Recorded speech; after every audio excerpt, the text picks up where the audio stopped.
السلام علیکم. Programme night edition میں ہم آپ کو خوش آمدید کہتے ہیں. ناظرین، جاری ہفتہ شریف خاندان کے لیے ریلیف لے کر آیا، جبکہ زرداری خاندان کے گرد احتساب کا شکنجہ مزید تنگ ہوتا ہوا نظر آیا.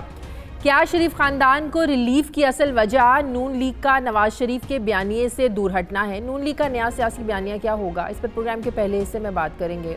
پروگرام کا جو دوسرا حصہ ہوگا اس میں سوال اٹھائیں گے کہ پیپلز پارٹی کے روٹی کپڑا اور مکان کے نعرے کے بعد اب تحریک انصاف نے احساس، تحفظ اور کفالت پروگرام کا آغاز کیا ہے. اقدام تو اٹھا لیا، اچھا اقدام ہے، لیکن یہ کتنا قابل عمل مؤثر ہے، اس پر بات کریں گے پروگرام کے دوسرے حصے میں. لیکن پہلے بات کریں گے شریف خاندان کو ملنے والے ریلیف کی. ناظرین، اسی ہفتے میں شریف خاندان کے لیے 3 بڑی خبریں آئیں. سانحہ ماڈل ٹاؤن پر جو بنائی جانے والی جی آئی ٹی کو لاہور ہائی کورٹ نے کالعدم قرار دیا، کام کرنے سے روکا، اس کو معطل کیا. شہباز شریف کا نام ECL سے نکال دیا گیا اور نواز شریف کو 6 ہفتوں تک کا ریلیف مل گیا. یکے بعد دیگرے ہونے والے ان بڑے واقعات سے ایک بار پھر سے ملک میں ڈیل اور ڈھیل کی جو باتیں کی جا رہی تھی، ایک بار پھر سے انہوں نے زور ان باتوں نے پکڑنا شروع کر دیا. یہ خبریں گرم ہونا شروع ہو گئی ہیں. جبکہ وہ بلاول جس کو میاں نواز شریف 2 دن پہلے تک نظریاتی نظر آتے تھے، انہیں بھی اب ڈیل اور NRO ہوتا ہوا نظر آ رہا ہے. بلاول نے 2 دن پہلے کہا کیا تھا، ذرا یہ سنیے.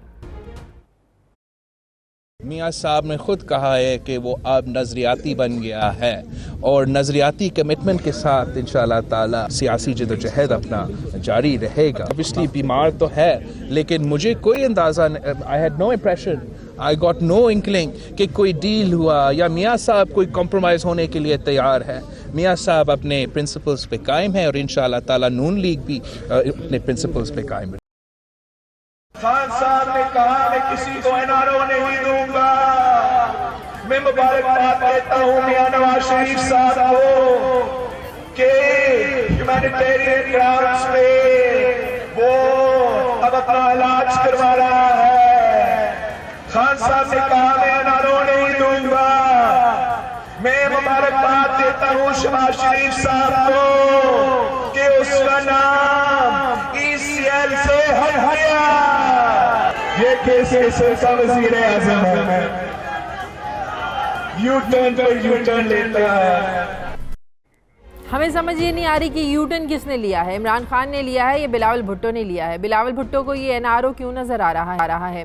شریف خاندان کو ڈیل کرنے کی باتیں کیوں کہی جا رہی ہیں؟ لیکن 6 ہفتوں کے لیے ڈیل تو مل گئی ہے، لیکن سوال یہ ہے کہ کیا ملک میں اس سے پہلے کوئی ایسی مثال موجود ہے کہ کسی عام شخص کو صحت کی وجہ سے 6 ہفتے کا ریلیف دیا گیا ہو؟ کیا نواز شریف کی ضمانت کا فیصلہ غیر معمولی نہیں ہے؟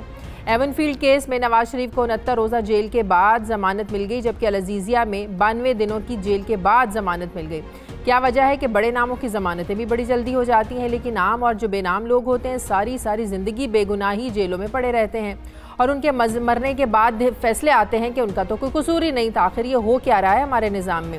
سوال یہ ہے کہ احتساب کا دباؤ اب شریف خاندان سے زرداری خان پر کیا شفٹ ہونے جا رہا ہے؟ بلاول بھٹو کا کاروان بھٹو تو ختم ہو گیا، لیکن حکومت پیپلز پارٹی کی جانب سے حکومت مخالف مہم چلانے کی کیا یہ صرف ایک جھلک پیش کی گئی ہے پیپلز پارٹی کی جانب سے؟ اس پر ہم بات کرتے ہیں پروگرام کے پہلے حصے میں. ظفر ہلالی صاحب ہیں میرے ساتھ، تجزیہ مقبول جان صاحب ہیں مسلم لیگ نون سے، رانا محمد افضل صاحب ہمیں جوائن کر رہے ہیں. میرے تمام مہمانوں کا بہت شکریہ. رانا صاحب آپ سے ہی گفتگو کا آغاز کر لیتی ہوں. بلاول بھٹو زرداری یہ الزام لگا رہے ہیں، بلکہ سوال اٹھا رہے ہیں کہ جو ریلیف نواز شریف کو ملا ہے، شہباز شریف کو ملا ہے، عمران خان تو کہتے تھے میں NRO نہیں دوں گا، سب کا احتساب ہوگا. اب ان کو جو ریلیف ملا ہے طبی بنیادوں پر، جو ان کو ضمانت دی گئی ہے، 6 ہفتوں کا ریلیف ملا ہے، اسے بلاول بھٹو NRO کا ڈیل کا نام کیوں دے رہے ہیں؟ دیکھیں، میں نہیں سمجھتا کہ کوئی ایسی NRO ہوئی ہے یا یہ جو کچھ بھی ملا ہے عدلیہ سے ملا ہے اور بڑی آرگومنٹ اور وکلاء کی محنت سے اور عدلیہ کو کنونس کر کے ملا ہے اور اس کے پیچھے سالڈ ریزنز ہیں. اور میں سمجھتا ہوں کہ یہ درست فیصلے ہیں اور اس پہ کوئی فیورٹزم نہیں ہوئی، کوئی کسی کے پاس ہم ہاتھ پھیلانے کے لیے نہیں گئے. اور پولیٹیکل سٹیٹمنٹس آتی ہیں، ہم بھی دیتے رہتے تھے اور لوگ بھی دیتے ہیں، لیکن بٹوین دا لائنز آپ کو دیکھنا ہوتا ہے کہ ملک میں کیا ہو رہا ہے. تو میں سمجھتا ہوں کہ عدلیہ کے اوپر جو کچھ لوگ شک کر رہے ہیں یہ بے بنیاد ہے اور 6 ہفتے کے بعد تو پھر وہی ہوگا جو جو پہلے تھا. لیکن جب عدلیہ کی طرف سے سزا کا فیصلہ آتا ہے تو اسی نون لیگ نے عدلیہ پر جانبداری کے بھی الزامات لگائے کہ یک طرفہ فیصلے ہو رہے ہیں, ہم سے انتقام لیا جا رہا ہے. جانبداری کے دیکھیں, جب عدلیہ کا فیصلہ آ جاتا ہے تو وہ عوام کی پراپرٹی بن جاتا ہے. اس میں اگر آپ کو ایسا لگتا ہے کہ کوئی غلط بات ہے, آج اگر کوئی غلط بات ہے تو اپوزیشن بات کرے کہ کس جگہ پہ غلط کام ہوا ہے. اور جب ہمیں بغیر سماعت کے ہمارے اوپر الزامات لگے تھے تو وہ ہمارا رائٹ تھا اس کے اوپر پروٹیسٹ کرنا یا اس کے اوپر اعتراض کرنا کہ ہمیں اگر آپ کہہ دیتے ہیں جی ڈان ہیں یا کوئی اور چیز کہتے ہیں تو وہ ایک الگ چیز ہے. وہ یو ور کنڈیمڈ انہرڈ. تو اگر آپ ہیئرنگ کے رزلٹ میں اور اگر 3 ججز مل کے ایک فیصلہ کرتے ہیں اور یونانیمس فیصلہ ہے یا میجورٹی سے فیصلہ ہے تو پھر میرا خیال ہے اس میں کرٹیسزم کی گنجائش نہیں ہونی چاہیے. رانا صاحب یہ بھی بتائیے گا کہ جو 6 ہفتوں کا ریلیف ملا ہے, نواز شریف صاحب اس میں فلی کانسنٹریٹ کریں گے, فوکس کریں گے اپنی ہیلتھ کو لے کر, یا پولیٹیکلی بھی ایکٹیو ہوں گے, پولیٹیکلی بھی ایکٹیویٹیز جو ہے وہ کریں گے؟ میری تو خواہش ہوگی کہ تھوڑا بہت ٹائم اگر ان کی صحت اجازت دے تو وہ دیں, کیونکہ ان کا ورکر بے چین ہے. وہ پارٹی کے فیوچر کے بارے میں, پارٹی کی فیوچر ڈائریکشن کے بارے میں گو کہ وہ میاں نواز شریف کے ساتھ کھڑے ہیں. اب دیکھنا پڑے گا کہ ڈاکٹرز ان کو کوئی ٹائم دیتے ہیں یا نہیں دیتے. لیکن پہلی پریورٹی ظاہر ہے ان کی صحت ہونی چاہیے, ہیلتھ ہونی چاہیے, جس کی بنیاد پر انہیں 6 ہفتوں کا ریلیف ملا ہے. بہرحال اللہ تعالیٰ ان کو صحت دے. اور یہ صاحب ڈیل کی باتیں ہو رہی ہیں, ڈھیل کی باتیں ہو رہی ہیں, آپ کیا کہیں گے, آپ کا کیا تجزیہ ہے اس پر؟ دیکھیں, بڑی مزدار سی کہانی ہے اور بڑا شاندار قسم کا ایک ناول تحریر کیا جا سکتا ہے. ایک کیس آتا ہے, اس کیس کے اندر پاکستان کی تاریخ کا پہلا نیا قانون وضع ہوتا ہے, پریسیڈنٹ سیٹ ہوتا ہے, اور بڑا شاندار پریسیڈنٹ سیٹ ہوتا ہے. اور پریسیڈنٹ یہ سیٹ ہوتا ہے کہ آپ ایک شخص کو, اس کا وکیل جو ہے وہ ایک پٹیشن لے کے آیا ہے کہ میرا پیشنٹ بندہ جو ہے جو میرا کلائنٹ ہے وہ بیمار ہے اور اس کی بیماری کا علاج ہونا چاہیے, اس کے لیے اس کو ریسکیو کیا جائے. اس پٹیشن کو اپیل میں کنورٹ کیا جاتا ہے اور جج لکھتے ہیں کہ ہم اس کو اپیل میں کنورٹ کرتے ہیں اور ہم ایک شخص کی سزا اس بنیاد پر سسپینڈ کرتے ہیں کہ اس کی صحت ٹھیک نہیں ہے. ایک کنوکٹڈ پرزنر کی سزا سسپینڈ ہوتی ہے. یہ پاکستان کی تاریخ میں ایک نیا موڑ ہے, پاکستان کی عدلیہ کی تاریخ میں بھی نیا موڑ ہے. ایسا موڑ جو ہے یہ بڑی کمال. آگے دیکھیں کیا ہوتا ہے, کیونکہ 12,500 کے قریب اس وقت قیدی ہیں جن کو ہارٹ پیشنٹ ہیں اور جو وہاں کنوکٹڈ پرزنرز ہیں اور وہ وہاں پر موجود ہیں. کیا سپریم کورٹ کا یہ فیصلہ ان پہ لاگو ہوگا یا نہیں ہوگا؟ یہی بات, اس فیصلے کے بعد ہمارے نظام کو کہا جا رہا ہے یہ امیر اور غریب کا الگ نظام کی ایک مثال دی گئی ہے اس فیصلہ آنے کے بعد. کیا جو عام قیدی ہیں جن کی آپ بھی بات کر رہے ہیں, کیا ان کو بھی یہ ریلیف ملے گا پھر؟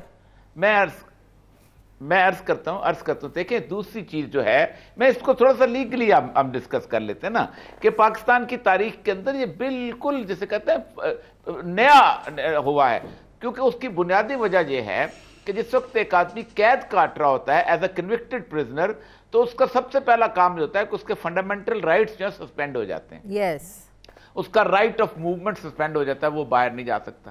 یونائٹڈ نیشنز کا جو پرزنرز کے اوپر چارٹر ہے وہ کہتا یہ ہے کہ آپ جیل کے اندر وہ تمام سہولیات لے کے آؤ جو باہر ہیں. ٹھیک, وہ یہ نہیں کہتا کہ قیدی کو باہر لے جاؤ, کہتا باہر اندر.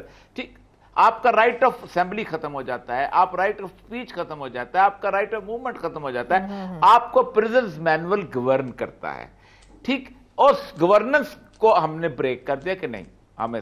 پھر سپریم کورٹ نے جب اس کو اپیل میں کنورٹ کیا تو اس نے ہائی کورٹ کے اندر جو پینڈنگ اپیل تھی اس اپیل کو انہوں نے اپنے پاس خود بلا کے وہ کیا کام. تو اصل مسئلہ یہ ہے کہ یہ سارے کے سارا اتنی شاندار طریقے سے ہوا ہے کہ یہ تو خالصتاً اس پہ سجدہ شکر ادا کرنا چاہیے, اور بلکہ سجدہ شکر کیا, سجدے سے سر ہی نہیں اٹھانا چاہیے جتنا بڑا یہ اس وقت ریلیف ملا.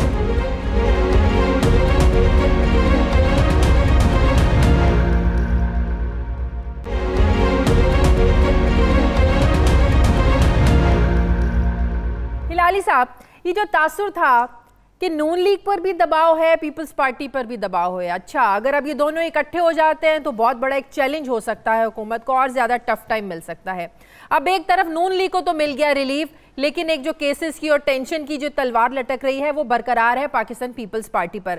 تو اب ایک جو چیلنج کی جو خطرے کی ایک گھنٹی تھی, آپ کو لگتا ہے اب یہ ظاہر ہے اتحاد اس طریقے سے اسٹرانگ نہیں ہوگا, اب ایک طرف ان کو ریلیف مل رہا ہے, دوسری طرف آپ کو لگتا ہے کہ پھر یہ یکجان ہو جائیں گے, یا نون لیگ ریلیف ملنے کے بعد بھی پیپلز پارٹی کے ساتھ مل کر حکومت کو ٹف ٹائم دے گی؟ یہ چیزیں کچھ کمزور پڑی ہیں نا, ماند پڑی ہیں نا. میرے خیال میں اگر اس سوال کے جواب دینے کے پہلے جو ان لوگوں نے کہا ہے پینلسٹ نے, اگر میں ایک دو کامنٹس دوں. انہوں نے کہا کہ 12,000 لوگ ہیں جو ہارٹ پیشنٹ ہیں. میں تھوڑا سا ان کو اپڈیٹ کر دوں, 700 مر گئے ہیں, 700 قیدی so far have died in prison. تو ان کا جو ذہنی تنائی تھا اور ان کے رشتہ داروں کا جو ذہنی تنائی تھا, اب وہ ذہنی تنائی اس کے بارے میں تو کورٹ نے کسی نے کچھ نہیں کہا, بلکہ میرا خیال ہے اب یہ ذہنی تنائی پورے ملک میں کو سفر کر رہے ہیں ذہنی تنائی سے, کہ یہ کیا فیصلہ ہے کہ سٹریس ایسی چیز ہے جس پہ آپ 3 دفعے پرائم منسٹر بن کے چوری سے چور کریں, مگر پھر بھی آپ کو یو ہیو اے رائٹ کہ آپ جیل سے باہر نکل سکتے ہیں. اب لوگ تو کہنے لگتے ہیں اور لوگ بات کرنے لگ گئے, اور دیکھیے جب ایسا فیصلہ آتا ہے تو پھر لوگ بات کریں گے. لوگ کہہ رہے ہیں کہ ان کو وقت دیا گیا ہے, نہیں کہ ان کا, دیکھیے نا ہارٹ کا فنکشن 2 ہوتے ہیں نا, ایک تو میکینیکل ہوتا ہے, ایک الیکٹریکل ہوتا ہے. یہ نہیں کہ ان کا الیکٹریکل فنکشن ٹھیک کرنا جو ان کی بیماری لوگ کہتے ہیں وہ بڑا, صرف ایک بھائی کو ریلیف نہیں ملا نا, آپ دیکھیں دوسرے بھائی کو بھی ریلیف ملا, ایک ECL سے نام نکل گیا جو GIT تھی ماڈل ٹاؤن پر, اس کو ختم کر دیا. دونوں بھائیوں کو ریلیف ملا ہے نا. وہ تو نہیں, وہ تو کہتے ہیں کہ مرڈر ایک چھوٹا سا چارج ہے, آخر مرڈر چارج ہے, جینوسائیڈ تو نہیں ہوا ہے نا. اس نے ابھی تک, اور صرف تھوڑی سی چوری ہوئی ہے پاکستان کے فنڈ سے, وہ پلیجنگ ابھی تک نہیں ہوئی ہے, لوٹ پورا نہیں گیا ہے, کہ ان لوگ سب کو باہر جانا دینا چاہیے, یہ تو ان کا حق بن گیا ہے بھائی. اتنے امیر لوگ, اتنے پاورفل لوگ. میں آپ سے ایک اور پوچھنا چاہتا ہوں کہ اب لوگ کہہ رہے ہیں کہ اس کو اس لیے انہوں نے ہاتھ تھوڑا سا یہ نرم رکھا ہے, اس لیے کہ وہ کہتے ہیں کہ یہ $25 بلین ان کو کہا گیا ہے کہ یہ دے دو اور نکل جاؤ. اب میں نہیں کہتا کہ یہ سچ ہے, یہ ایک رومر ہے, مگر ایک یہ تو رومر نہیں تھا کہ ملک ریاض کو 4.5 بلین یا 3.5 بلین دینا پڑا اور وہ واقعی نکل گیا. اور یہ تو رومر شاید ابھی تک ہے, مگر یہ فیکٹ ہو جائے گا کہ وہ جو الاٹیز ہیں اس کے, ان کو کہہ رہا ہے کہ 50 لاکھ اب زیادہ ملک ریاض والے کیس میں تو ایک پریزیڈنٹ سیٹ ہوا, نہ ہو وہاں تو ایک پریزیڈنٹ سیٹ ہوا. ہاں ایگزیکٹلی, پریسیڈنٹ سیٹ ہوا. تو یہ جو باتیں ہیں, تو اب میں سوچ رہا ہوں کسی نہ کوئی آ کے کہہ دے بھائی پیسے چاہیے نا آپ کو, you are not bothered about crime. میرے سوال کا جواب دے دیں, یہ دونوں جماعتیں مل کے, اب تو حکومت کے لیے کوئی چیلنج نہیں ہے نا, ایک جماعت کو تو ریلیف مل گیا, وہ اب خاموش بیٹھے گی. دیکھیے بلاول بھٹو نے افسوس سے یہ کہنا پڑتا ہے کہ اس نے اتنا برا چال چلا ہے, اتنا بڑا سٹینڈ لیا, اتنا برا لیا ہے کہ اس کا سٹینڈ اب ہر انڈین چینل پہ چل رہا ہے, اور وہ کہہ رہا ہے کہ ہم ان کے ہوائی جہازوں سے ڈر گئے, ہم جو ہیں ہم یہ ہیں اور وہ ہیں. اب کیا میں ریپیٹ کروں, آپ کسی انڈین چینل کو دیکھیں کر لیں. یہ لڑکا اگر جا کے کچھ سیکھتا, یہ کیا کر رہا ہے بھائی, یہ ذوالفقار علی بھٹو نہیں ہے, یہ بے نظیر بھٹو نہیں ہے, اس کا پلیٹ فارم بڑا کمزور ہے, اس کا پلیٹ فارم تو اس کے باپ نے اسے دیا ہے. ایسے پلیٹ فارم پہ پہلے آپ تگڑا کریں. نفیسہ شاہ صاحبہ نے ہمیں جوائن کیا ہے پاکستان پیپلز پارٹی کے رائے, بہت شکریہ نفیسہ شاہ صاحبہ. اب پیپلز پارٹی کو کیوں لگ رہا ہے, بلاول بھٹو زرداری صاحب کو یہ کیوں لگ رہا ہے کہ جو 6 ہفتوں کا ریلیف ملا ہے نواز شریف صاحب کو, یہ NRO ہے, ڈیل کی طرف اشارہ کر رہے تھے وہ؟ پہلے تو میں ہلالی صاحب کو جواب دینا چاہوں گی جی, جو انہوں نے یہ کہا کہ ان کا سٹینڈ جو ہے وہ برا ہے اور یہ ہے وہ ہے.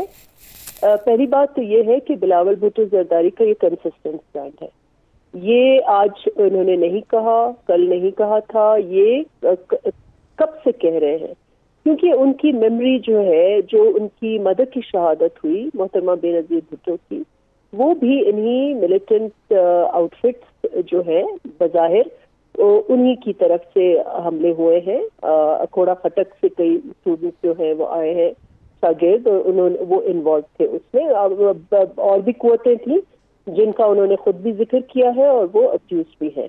تو یہ کہنا کہ یہ کوئی نئی بات کی ہے انہوں نے، یہ نئی بات نہیں کی ہے.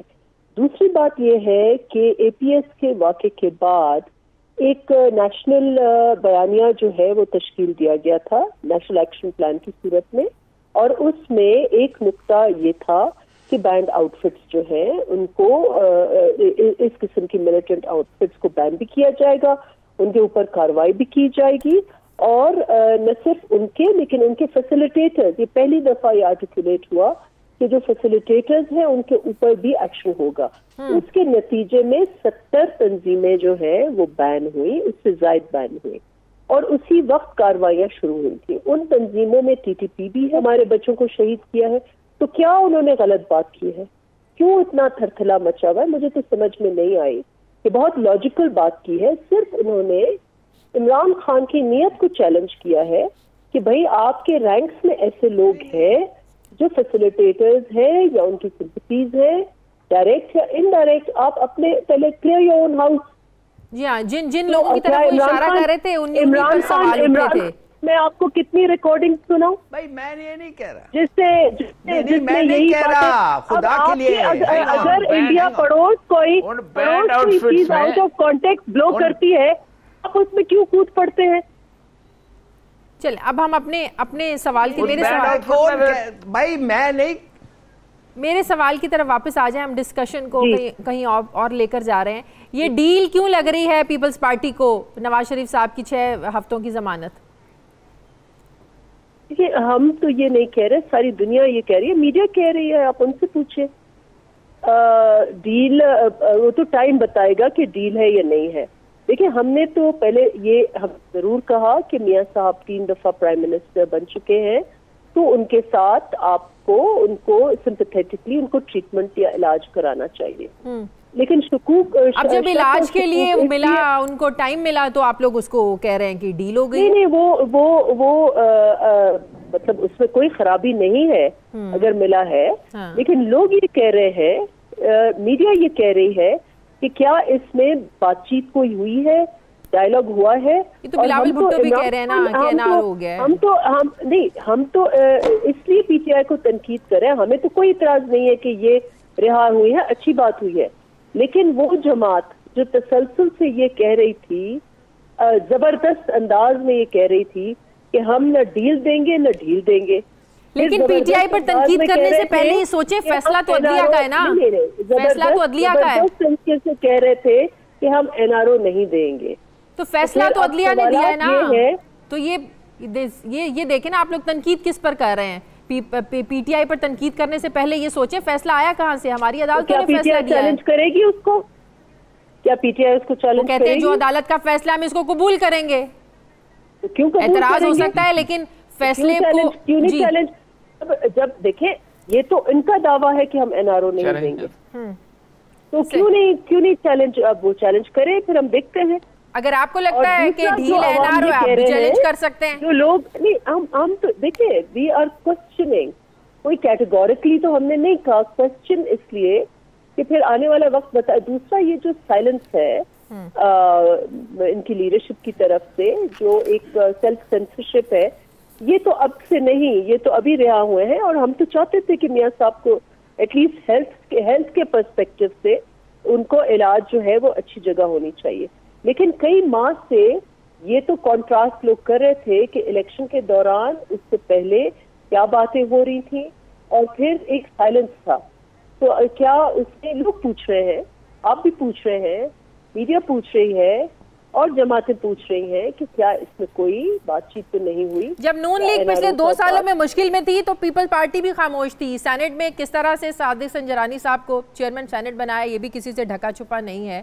تو یہ وقت ان پر بھی آیا تھا، تب پیپلز پارٹی بھی خاموش تھی. نفیسہ صاحبہ دیکھیے ہم کبھی بھی خاموش نہیں تھے. جہاں پر عوام کی بات آتی ہے اس وقت بھی دیکھیں ہمارا نشانہ اس وقت کی حکومت تھی کیونکہ ہم اپوزیشن میں تھے. اس وقت بھی ہمارا نشانہ حکومت ہے کیونکہ ہم اپوزیشن میں ہیں. ہمارا یہ مینڈیٹ ہے عوام کی طرف سے کہ ہم حکومت کی کمزوریوں کو نشاندہی بار بار کریں اور وہ ہم کرتے رہیں گے.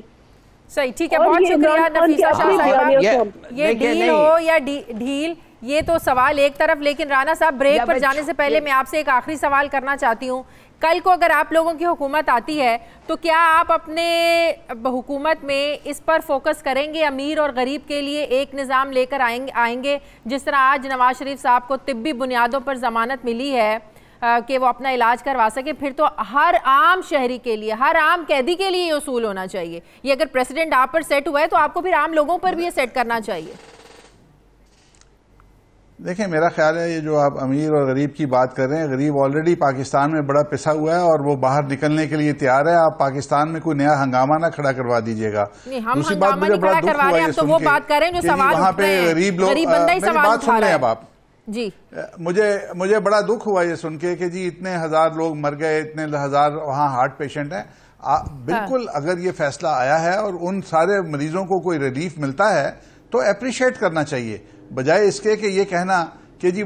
لیکن مجھے یہ معلوم ہے کہ جیل کے اندر جو ڈاکٹر ہوتا ہے وہ کسی بھی مریض کو کسی بھی ہاسپٹل میں ریفر کر سکتا ہے, اور اگر وہ بیمار ہے بیکاز رائٹ آف لائف جو ہے وہ آپ کو قید کے ساتھ سسپینڈ نہیں ہو جاتا.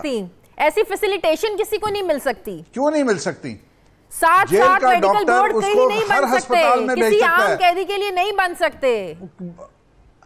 بننے چاہیے, اگر نہیں بنتے تو وہ حکومت کا قصور ہے. بننے چاہیے. جیل کا ڈاکٹر اگر ریفر کرتا ہے کہ یہ پیشنٹ ہارٹ کا پیشنٹ ہے, اس کو ٹاپ موسٹ سرکاری ہسپتال میں اس کا بائی پاس کیا جائے, تو اگر وہ بائی پاس نہیں کریں گے تو جو اتھارٹیز ہیں ان کو سزا ملنی چاہیے. اور اگر یہ پہلے سے قانون ہے, کوئی نئی بات نہیں ہے. اور اگر میاں صاحب کو عدالت نے ریلیف دیا ہے تو آپ عدالت پہ بھی عدم اعتماد کر رہے ہیں. پھر آپ آئی ڈونٹ نو کس کے اوپر آپ عدم اعتماد کر رہے ہیں. میرا خیال ہے یہ پریزیڈنٹ سیٹ کر پاتے ہیں یا نہیں کر پاتے. جی اور یہ صاحب مجھے بریک لینی ہے. اور دوسری بات میں آخری بات جو کرنا چاہتا ہوں کہ یہاں 25 ارب ڈالر کا ذکر ہوا. اتنی تو عقل ہونی چاہیے کہ اس دنیا کے اندر 25 ارب ڈالر کوئی کہاں رکھ سکتا ہے. آج OECD کے اندر دنیا بھر چیک کر رہی ہے, ایک ایک پیسے کا حساب ہو رہا ہے. آج کی دنیا میں 25 ارب ڈالر چھپ سکتا ہے؟ یہ تو جوک آف دی ڈے ہو گیا. اور یہ سب لاسٹ کامنٹ, بریک لینی ہے, لاسٹ کامنٹ. نہیں, میں تو صرف یہ کہنا چاہتا ہوں کہ بنیادی طور پر یہ بالکل ٹھیک ہے. قانون یہی کہتا ہے کہ کسی جگہ بھی کسی ہسپتال کے اندر شفٹ کیا جا سکتا ہے, اس ہسپتال کو جیل ڈکلیئر کیا جا سکتا ہے, پورے کا پورا ہسپتال اس شخص کی ڈسپوزل پہ کیا جا سکتا ہے. ضمانت اس کے لیے یہاں پورے پاکستان کو جیل ڈکلیئر کر دیا گیا ہے. بہت شکریہ. اور پاکستان جیل ڈکلیئر ہو گیا. مجھے پروگرام میں ایک بریک لینی ہے, واپس آتے ہیں ایک چھوٹے سے وقفے کے بعد.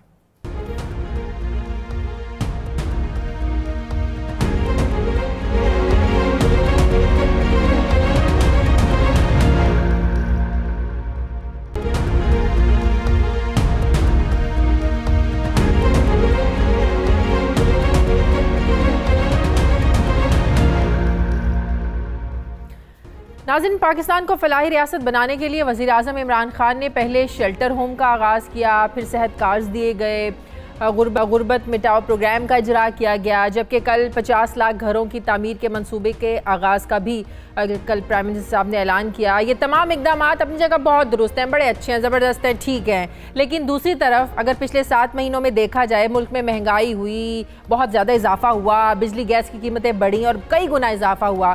کیا یہ تمام پروجیکٹس عوام کے ریلیف کے متبادل ہو سکتے ہیں؟ گزشتہ حکومتوں میں بھی کبھی ہم نے دیکھا پیلی ٹیکسی اسکیم آ رہی ہے, کبھی قرض اتارو ملک سنوارو اسکیم, کبھی روٹی کپڑا مکان کا نعرہ, لیکن نکلا کچھ نہیں ان اسکیموں میں سے. ان تمام اسکیموں سے عمران خان کی احساس تحفظ اسکیم کا نتیجہ آخر مختلف کیسے ہو سکتا ہے؟ اس اسکیم میں نیا ہے کیا؟ کل پرائم منسٹر صاحب نے کہا کیا, ذرا سنیے. 57